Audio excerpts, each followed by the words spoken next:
Salut tout le monde, comment ça va? Vlog Vie ma vie. Aujourd'hui, visite de salon. Je suis au Satis édition 2022. Donc encore une fois, je le rappelle, c'est un salon qui est dédié aux innovations et matériels audiovisuels, que ce soit dans le monde du son, du stockage, du transfert de données ou simplement de la régie et des caméras.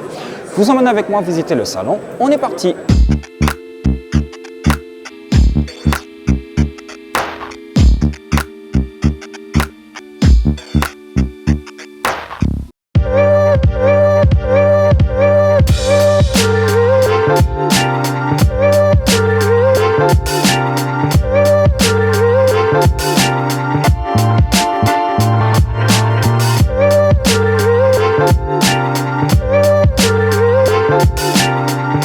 Je me trouve actuellement sur le stand IRIX Cinelens avec monsieur Fernand Goncalves, c'est ça, et qui va nous présenter du coup une gamme assez novatrice, si j'ose dire, d'objectifs. Donc qu'est-ce que vous présentez sur ce stand?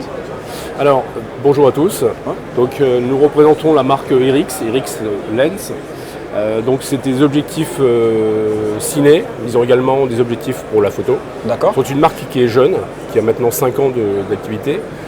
Alors la particularité des objectifs, c'est qu'ils sont tous complètement tropicalisés, comme on peut voir ici sur l'animation. Oui. On a fait une petite animation avec la petite télé qui permet de visualiser le piqué d'image comme on peut le voir. Voilà. Et de vérifier que le produit il est bien tropicalisé et étanche. La gamme s'étend du 11 mm, 15 mm, 21 mm, 30, 45 et 150. D'accord. Et on a aujourd'hui 3 optiques qui ouvrent à T1.5. On a le 21, le 30 et le 45 qui sont des coefficients de transmission qui sont vraiment très importants et très lumineux. D'accord. Et la gamme d'objectifs existe pour quel type? On couvre toutes les montures? Toutes les montures. Ce sont des optiques plein format du coup? Tout plein format, voilà, 35 mm. Tout plein format, 35 Ouais. mm, d'accord. Et là du coup on a un donc 150 macros. 150 macros. Donc on est sur quel indice de protection du coup? Sur IP7. IP7. D'accord, IP7. Et on est sur IPX7. IPX7. On est sur quelle gamme de prix à peu près sur 1195 €. À partir de 1195 À partir de pour tous les objectifs. Sauf la monture Harry, où là on sera à 1290. D'accord. Ok, Bon, très bien. TTC. Hein. Ah, intéressant. C'est pas du hors taxe. Et on a également un kit complet. Donc on a une valise dans laquelle on peut mettre, pour les tournages, on peut avoir directement Lens, IRIX Lens, on peut mettre directement 5 optiques dans cette valise pour avoir pour une société qui a des besoins de tournage. D'accord. Voilà. Et vous faites que de la focale fixe ou il y a du zoom aussi dans vos... Non, pour l'instant, c'est que focale fixe. Que de la focale fixe. D'accord, très bien. Ben, je vous remercie pour cette présentation. Donc, je rappelle qu'il s'agit du stand IRIX Cinelens qui propose, ben voilà, justement, on a une partie des montures disponibles là-haut, donc EF, RF, PL, E, MTL et même Nikon Z. Des objectifs tropicalisés, donc super intéressants, notamment pour du documentaire, je suppose. Exactement, quelles que soient les conditions. Des documentaires, des conditions un petit peu extrêmes, si j'ose dire. Là, on ne craint pas, entre guillemets, de gripper en tout cas nos objectifs. Quoi.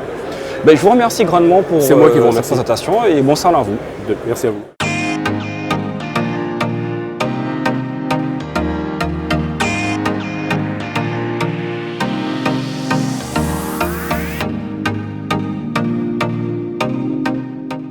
On continue notre petite visite sur le Satis 2022. Je suis sur le stand de S-Media Tool, c'est bien ça? C'est ça. Et je vois là des beaux joujoux, si je peux me permettre. Ouais. Alors, de quoi s'agit-il? Alors là, on a en exposition pour la première fois sur le Satis un mélangeur vidéo qui est en fait un mélangeur et diffuseur. C'est-à-dire qu'on réalise notre émission comme sur un mélangeur traditionnel, hein, avec jusqu'à 16 caméras, 8 caméras simultanément dans le pupitre de contrôle, mais 16 caméras si on utilise un PC en supplément. D'accord. L'avantage de ce système, c'est qu'il est compatible NDI ou SRT, donc ça veut dire qu'on peut recevoir nos flux vidéo par le réseau et piloter nos caméras par le même réseau. En plus de ça, on embarque également une entrée HDMI si on veut faire du play-out. On embarque également sur les caméras des sorties HDMI et SDI si on veut utiliser uniquement les caméras dans des workflows plus traditionnels hors NDI ou hors SRT. Ok. Donc voilà, c'est une solution qui est une sorte de tout en un. Ça s'adresse principalement pour des influenceurs ou des journalistes indépendants qui souhaitent s'auto-réaliser. C'est des solutions qui sont relativement faciles à prendre en main, qui sont plug and play et qui sont relativement puissantes pour en faire voilà, des streamings un peu plus aboutis, des émissions sympas à réaliser. D'accord. Et on est sur quelle gamme de prix au niveau des caméras et du mélangeur? Alors le mélangeur, on est à 3 000 €. Les caméras, on démarre à partir de 1 000 €. Donc de 1 000 €, pardon. Hein. Ah Donc oui, on donc est sur là une démonstration 5 000 € tout compris.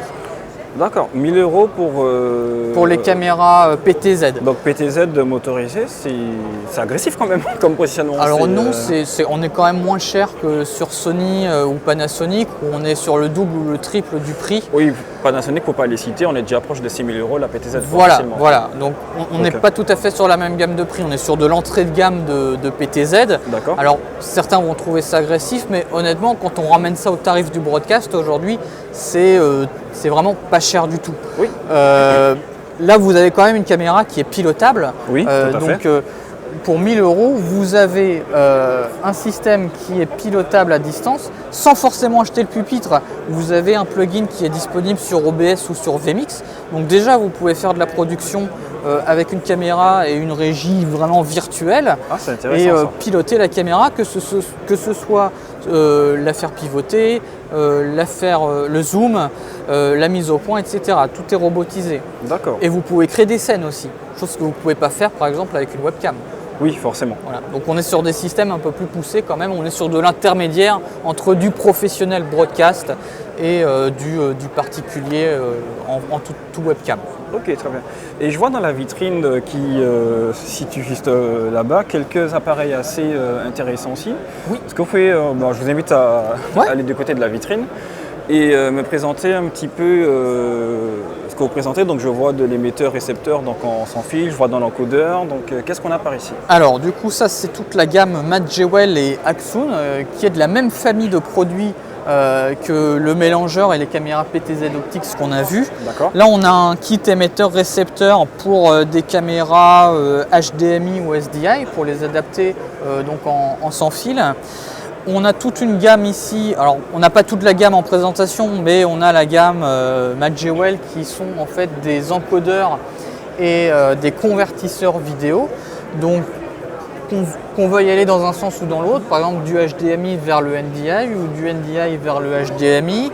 Si on veut faire du SDI également, depuis le HDMI ou depuis le NDI, on ne les a pas exposés ici, mais on a aussi des systèmes qui permettent de récupérer de l'audio pour l'embedder dans du SDI, pour faire de l'audio vers du NDI également, et de la diffusion. On a ce qu'on appelle un ultra encode qui permet de récupérer des flux SDI par exemple et de les diffuser sur du RTMP, donc du YouTube, du Facebook ou une solution de streaming personnel pour son propre site internet. D'accord. Il y a une petite chose qui est intéressante ici et qui s'adresse vraiment à tout type d'utilisateur, c'est la capture vidéo USB. On peut récupérer du HDMI, du SDI ou même de l'analogique avec des petits boîtiers USB capture sur des PC traditionnels, son PC personnel, donc par exemple pour faire de l'acquisition, c'est très intéressant et c'est des produits qui commencent à partir de 200 €, donc c'est vraiment ouvert à tout type de profil. D'accord. Au niveau dans l'encodeur, juste ici, du coup, qu'on va en SDI, sur ce type de produit, on est sur quel positionnement en termes de tarifs? On est entre 300 et 500 € en fonction du format dans lequel on souhaite encoder. D'accord. Donc on est globalement un peu en dessous de ce que fait Blackmagic en fait avec le représenteur du coup quoi. Oui, on est un peu en dessous de ce que fait Blackmagic. L'un des points forts de ce produit, c'est quand même la partie diffusion, encodage. Là où chez Blackmagic, vous avez une offre qui est relativement pauvre en boîtier d'encodage, puisqu'ils font beaucoup de transcodage, de conversion, mais pas d'encodage pour le web. Nous, on a toute une gamme de produits qui permettent d'encoder et de diffuser directement sur le web. Directement.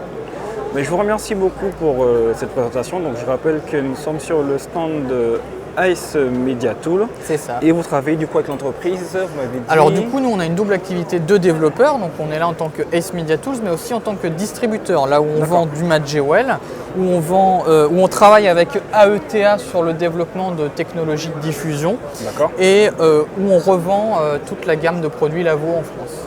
Ok, très bien. Ben, merci beaucoup, nous on continue notre visite et je vous souhaite un très bon salon. Merci, bon salon.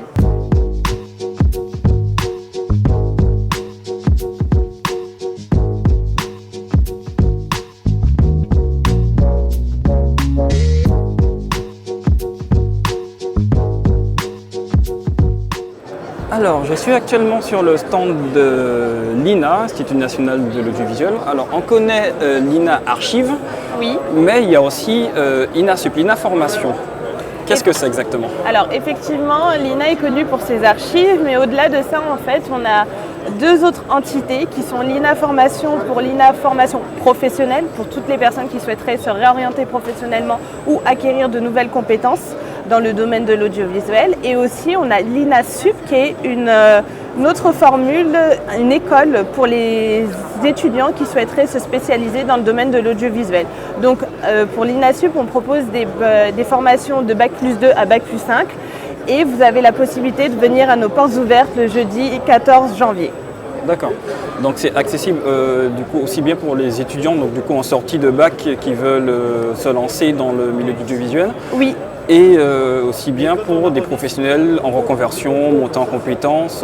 Alors les portes ouvertes, les premières portes ouvertes seront pour les étudiants qui sortent après bac et on aura les portes ouvertes au mois d'avril pour les personnes qui souhaitent monter en compétences ou qui souhaitent se réorienter professionnellement.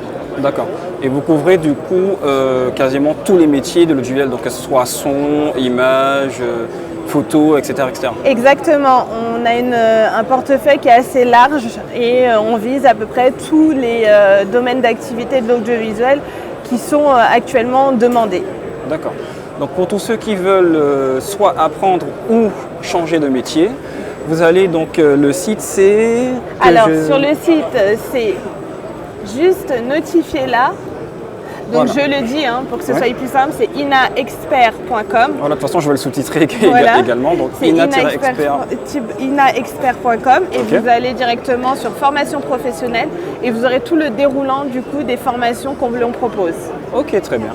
Merci beaucoup. Merci.